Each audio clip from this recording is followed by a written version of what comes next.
Hi, നമസ്കാരം. നമ്മളെ ദില്ലി യാത്രയാണ് സുഹൃത്തുക്കളെ. ട്രെയിനിലാണ് പോയിക്കൊണ്ടിരിക്കുകയാണ്. പിന്നെ സ്ഥലങ്ങളൊന്നും കറക്റ്റായിട്ടൊന്നും അറിയില്ല. നമ്മളെ റസാഖിനോട് ചോദിച്ചിരുന്നു ട്രെയിനിനൊക്കെ. അപ്പോൾ അതിൻ്റെ വേറെ ചൊറകളുണ്ട്. അപ്പോൾ ട്രെയിനിനകത്ത് യാത്ര പുറത്തേക്ക് കാണിച്ചു തരാം.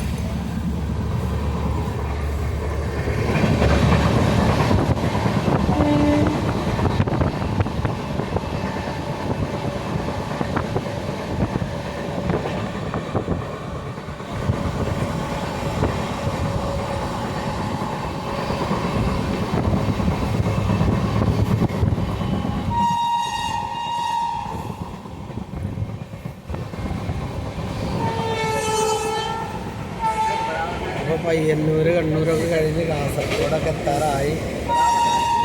ഇനി ഞാൻ അവിടെയൊക്കെ ചതിയനൊക്കെ പോകുമ്പോൾ പറ്റുന്ന വീഡിയോ ഒക്കെ എടുത്തിടാം. Okay, by.